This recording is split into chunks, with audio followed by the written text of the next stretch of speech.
সালের সেপ্টেম্বরে কাতারের রাজধানী দোহায় বসল আরব ইসলামিক শীর্ষ সম্মেলন। এতে আরব লীগ ও ওআইসির সদস্যরা ঘোষণা দিল, ইসরায়েলের আগ্রাসন মধ্যপ্রাচ্যের স্থিতিশীলতার সবচেয়ে বড় হুমকি। কাতারের আমির শেখ তামিম ইসরায়েলকে বললেন কাপুরুষোচিত আগ্রাসক। ইরাকের প্রধানমন্ত্রী আহ্বান জানালেন নেইটোর আদলে একটি সম্মিলিত সেনাবাহিনী গঠনের। আর তুরস্কের প্রেসিডেন্ট এরদোয়ান বললেন এই অঞ্চলের জন্য স্বনির্ভর প্রতিরক্ষা দরকার। ইরানের প্রেসিডেন্ট পেজেশকিয়ান বললেন সব মুসলিম দেশকে এক দেহের মতো ঐক্যবদ্ধ হতে হবে। এছাড়া পাকিস্তান ঘোষণা দিল তারা পারমাণবিক শক্তিধর দেশ হিসেবে এই বাহিনীতে অবদান রাখতে প্রস্তুত।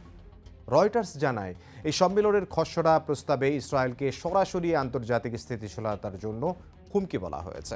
এটাই হয়তো ইসলামিক আর্মি গঠনের পথে সবচেয়ে বড় রাজনৈতিক সম্মতি। ইসরায়েল ও যুক্তরাষ্ট্র কঠোর বিরোধিতা করেছে। তারা বলছে এটি আঞ্চলিক স্থিতিশীলতার জন্য হুমকি।